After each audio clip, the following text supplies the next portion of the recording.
காதல் திருமணத்தை பற்றி எனக்கு சரியாக தெரியாதுங்க. ஏன்னா எனக்கு ஒரு அரேஞ்ச் மேரேஜ். அதனால் அதோட வலியும் கஷ்டமும் என்னன்றது எனக்கு கண்டிப்பாக தெரியாது.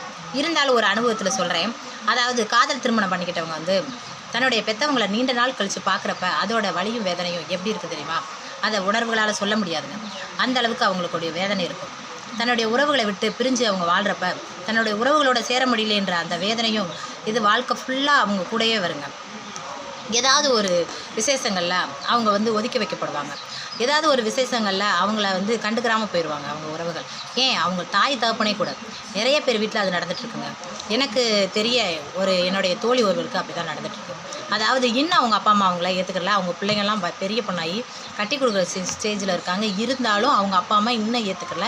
அதோட மன கஷ்டத்தை சொல்லி என்கிட்ட தினமும் சொல்லி அதை வருத்தப்படுவா என்னுடைய தோழி. அதனால் காதல் திருமணம் என்பது மனசுக்கு ஒரு வேதனையான ஒன்று தான் நான் நினைக்கிறேங்க. நான் நினைக்கிறது சரின்னா எனக்கு